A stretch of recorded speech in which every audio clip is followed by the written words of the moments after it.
This week's Click will be music to your ears, hopefully, as we play the tech that can tease a tune out of anything.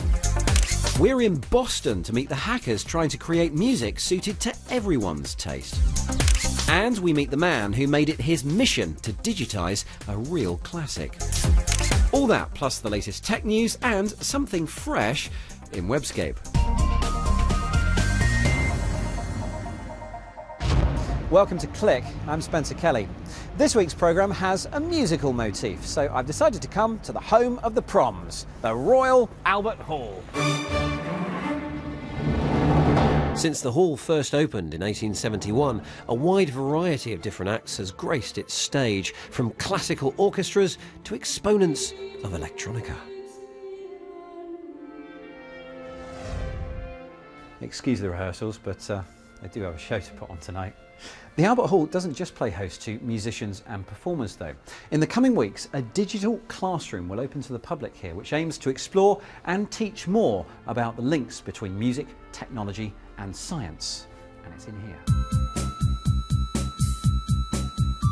In an attempt to make this venerable venue relevant to Generation 1D, the Hall's education team has created special apps which demonstrate the importance of maths to music.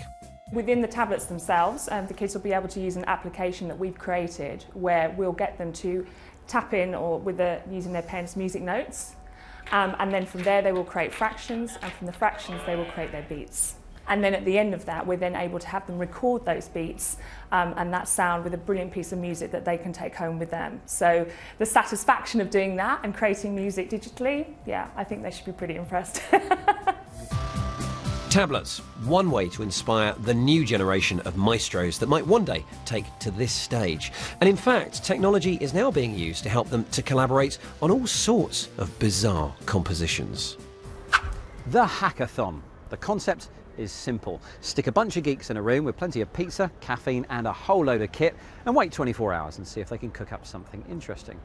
Well, LJ Rich went to Boston recently to visit a very special hackathon, one dedicated to music technology. And I have to say, it didn't do too badly. This is MJ. He's a pan-piping beatboxer. He's just popped in to see how things are going at the Music Tech Fest Hackathon.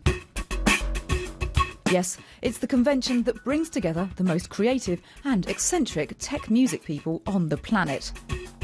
And it's famous for its 24-hour hackathon, which I'm going to enter. Last year's winner made this, the Quirkitar. Adam John Williams hacked a guitar accessory to make a whole new noise. My mission this year is to hack something musically awesome and make it through 24 hours of hardcore coding, along with the obligatory pizza. Some people have come here with ideas in mind, like Sean Manton. He's a gifted musician, biomedical researcher, coder and fire dancer. And that's a dragon staff. I'm thinking about putting some sort of rotational sensors on it. To make that work, physical designer Elio Ikaza-Milson will help Sean to 3D print a holder for a microsensor. It's all quite fun, but I don't have any ideas yet. 10 hours in, we move to a TV studio up the road for the overnight segment. Red Star Union is a cool venue with a stage, musicians and a room full of kit to stream music content live on the web. But tonight it's also rammed with Oculus Rift controllers, computers and hackers wherever we can fit. In the back room, James here is making a guitar controller. With some nifty coding, he's going to accompany himself with the help of lots of wires and a paper plate.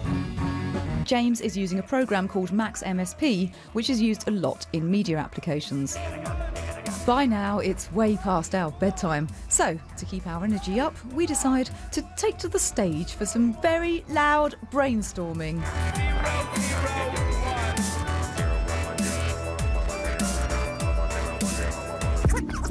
OK, back to work.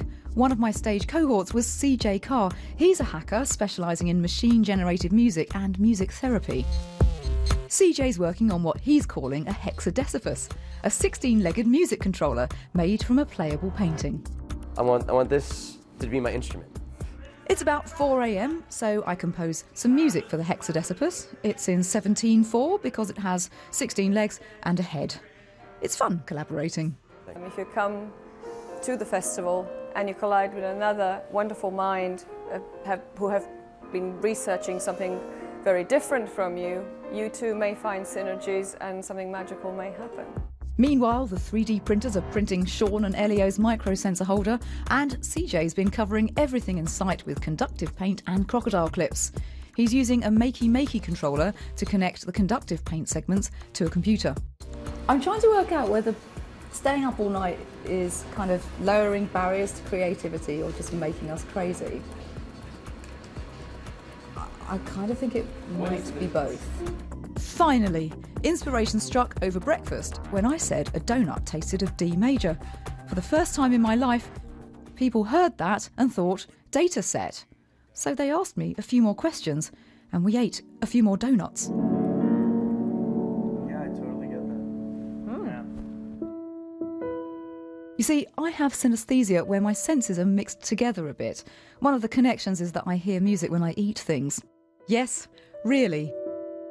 Alex Dorsk and Danny Kirshner are developers who liked this idea, so together we made an app that pairs food with music, and we're going to build it. Alex is using a program called Balsamiq. It's like a sketchpad for working out what an app might look like. It helps us imagine the layout and what we'd like it to do. And Dan is making the back end on a program called Ruby on Rails. And I'm working on which data is requested and how the app and the user will interact. Wow, I'm finally hacking at a hackathon and it feels so good. We're nearing the 24-hour hacking mark and, well, we have an app. We finish the first draft just in time and go back to Microsoft Research to present our idea, Sound Bites.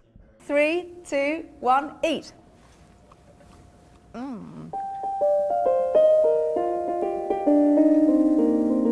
Okay, so now you're chewing it. Now you've got that kind of dark, spicy, and that semi-dissonance as it kind of dissolves. And after 30 hours of being awake, I'm not tired. I'm excited to see what everyone else has come up with. And Sean's dragon staff works a treat. The faster he spins it, the faster the music plays. CJ's hexadecipus controller is also a triumph. And my team won one of the top prizes for our app.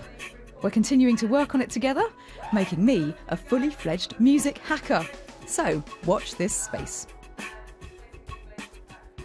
LJ Rich. I wonder what the BBC canteen food sounds like to her. Talking of which, we all know what a trumpet sounds like, right? And a guitar. But what about the Albert Hall handrails? Or the glass doors? Or the railings across the way?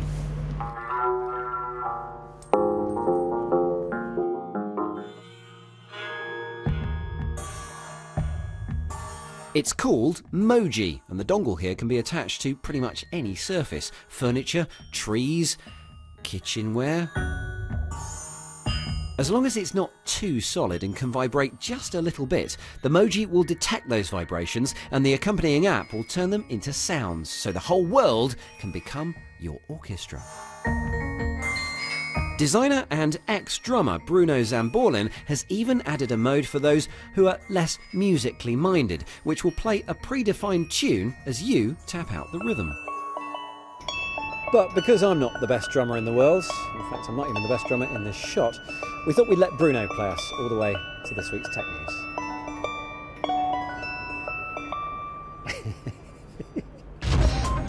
Ladar Leveson has lost his latest fight against the FBI.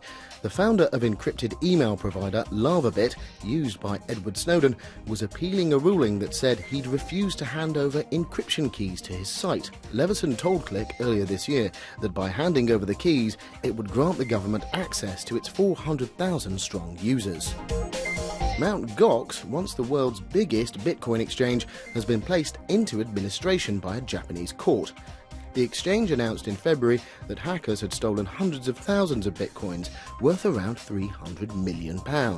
Those hoping to get their money back are being asked to make any claims to the court, although as yet no time frame has been set for the process. prepare to make those annoying TV show spoilers a thing of the past, at least if you're using the Chrome browser. A new extension called Silencer allows users to enter specific hashtags, words or phrases, which will then be blanked out of Twitter and Facebook updates. So the next time there's a wedding in Westeros, users can be sure of spoiler-free surfing until they catch up. The Heartbleed bug continues to cause major problems on the web. The Canadian Tax Authority and Mumsnet, a UK site for parents, both announced this week that they had had data stolen by hackers exploiting the bug. Cyber thieves obtained passwords and messages before Mumsnet fixed its site, while the Canadian Revenue Agency said that 900 people's social insurance numbers had been stolen. And if you're concerned about your security, we've got some handy advice about that right now. Now, just a quick word on how to protect yourself from this Heartbleed bug that we've been mentioning. Remember, many, although not all, websites, apps and services have been affected. And for each of the affected services that you use, the current advice is to change your password, but only after that service has fixed the problem at its end, which probably will leave you wondering, well, how will I know when that is? So first, here's a sample of some of the larger services that have said they weren't affected at all, so no action is required. And these are some of the major services which have already patched the bug and now recommend changing your password. You'll find a link on our website to a more detailed list of affected services. But there are many more apps, services and sites which have yet to fix the problem. Our advice is to check in with the homepage of each of those services, or maybe even contact them, and only change your password when it's safe to do so. Right, now back to the Albert Hall. Plenty of musicians these days use tablets in their setup, so I thought I'd show you this. This is a neat little app. You draw a picture and record your voice at the same time, like so. La la la la la la la la la. Yeah, I know, brilliant. And then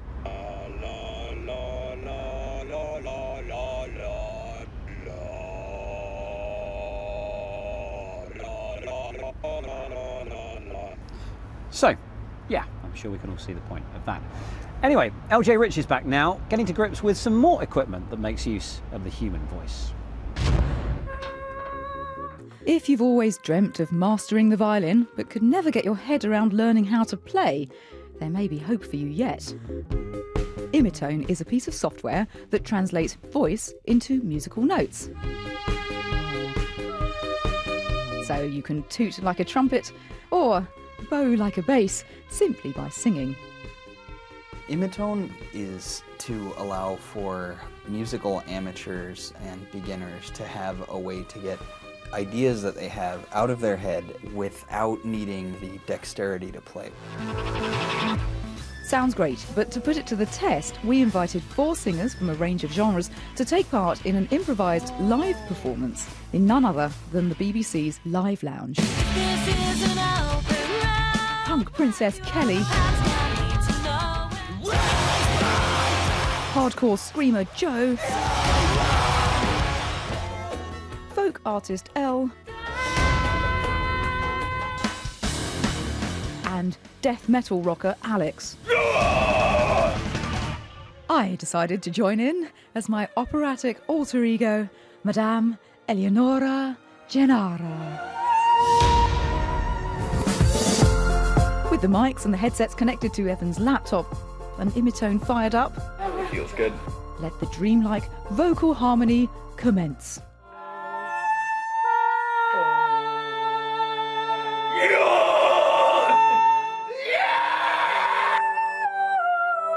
OK, if you're not wearing headphones, it's hardly a modern-day masterpiece, but hearing the complete composition through the software sounds infinitely more impressive.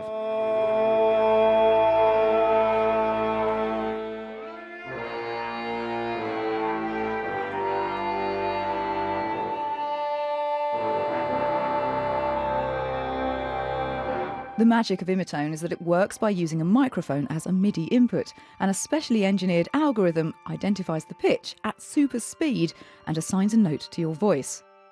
When run alongside music software such as GarageBand, Logic or Ableton, this note can be played out as any digital instrument with no latency. That means you can get almost immediate feedback whilst you perform. I see it as something that could be a tool for learning and just sort of raw creativity. There's still a few things to iron out in this alpha version, namely how to tweak the settings to deal with screaming death metal singers and percussion sounds, which are harder for machines to pitch, but it's easy to get carried away.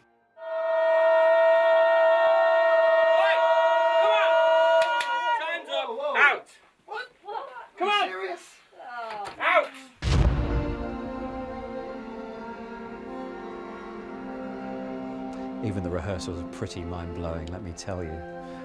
You know, for years, technology has really struggled to reproduce those real instruments. And one of the most challenging has always been the piano. But of course, with more powerful machines these days, it has become possible to fool our human ears. But that's come at a cost, human effort.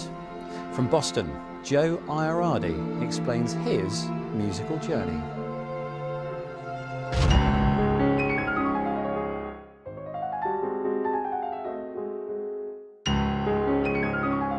This is the main page of Ivory, and we have a host of features here where you can simply select the kinds of pianos that you want. You have the ability to hear the pedal noise, so we can turn pedal noises off or on.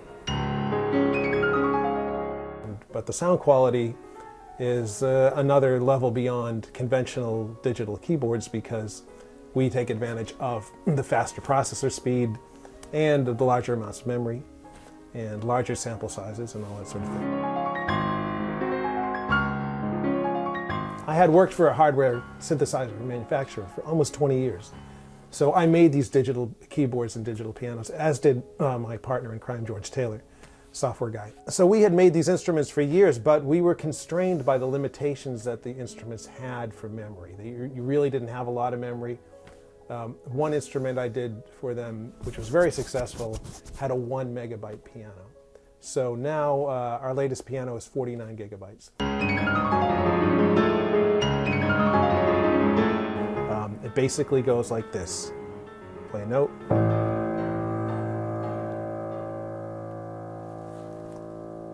And let it decay to silence.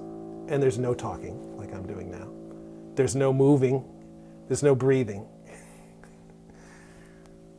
It's about as tedious and boring as it looks because you have to do this multiple times, like I said, for every key, at every conceivable velocity level, at the softest thing you can play to the loudest. Other musicians, they think I must be crazy. I mean, they think it must be torture, and they're right. It is torture. Well, some people think it might be interesting. Some people think, I'd like to go to a sampling session sometime, and usually an hour later they want to leave.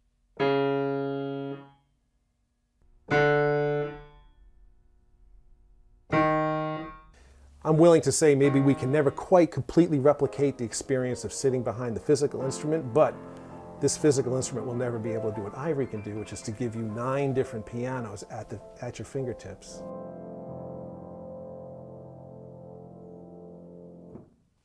Joe Iarardi, a man on a musical mission. Okay, time for Webscape now. Did you know that Google handles around 12.5 billion searches every month? But of course, it's not the only service to offer to uncover those hidden online gems, as Kate Russell has been finding out. I've been searching. Web search queries tend to work best if they're very literal. But if you take the genre and give it a metaphorical twist, you can uncover some really interesting stuff.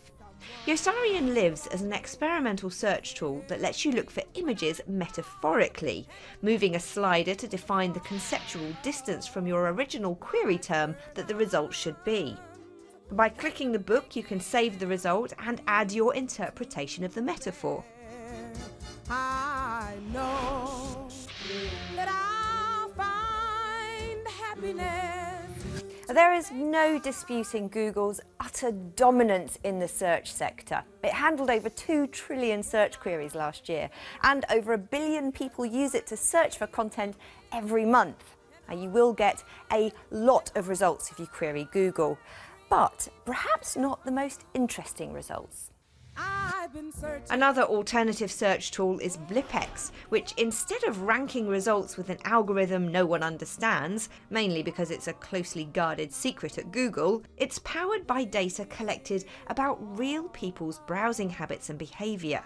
The longer one of the participating browsers lingers on a page, the more interesting that page is deemed to be, which makes perfect sense to me.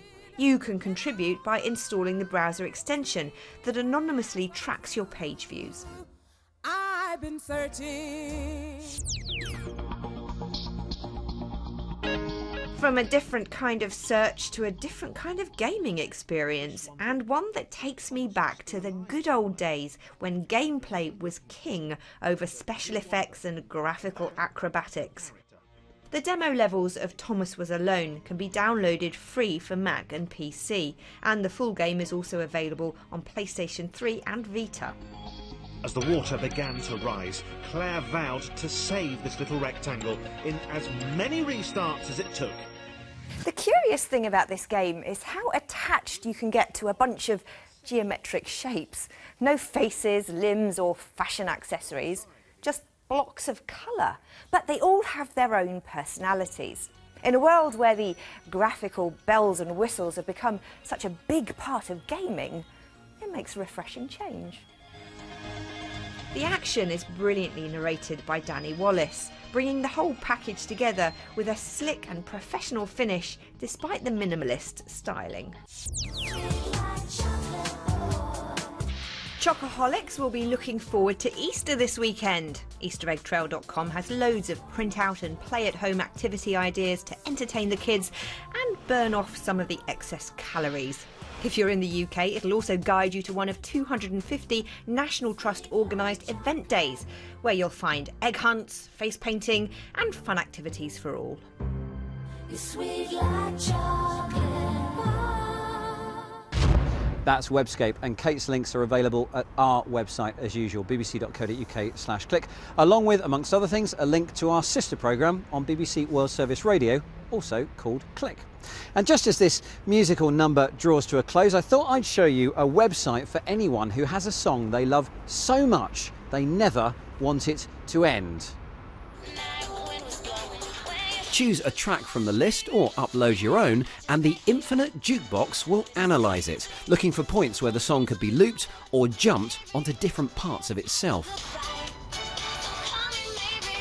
By tapping the resulting circular representation of the track, you can jump around and remix it to your heart's content.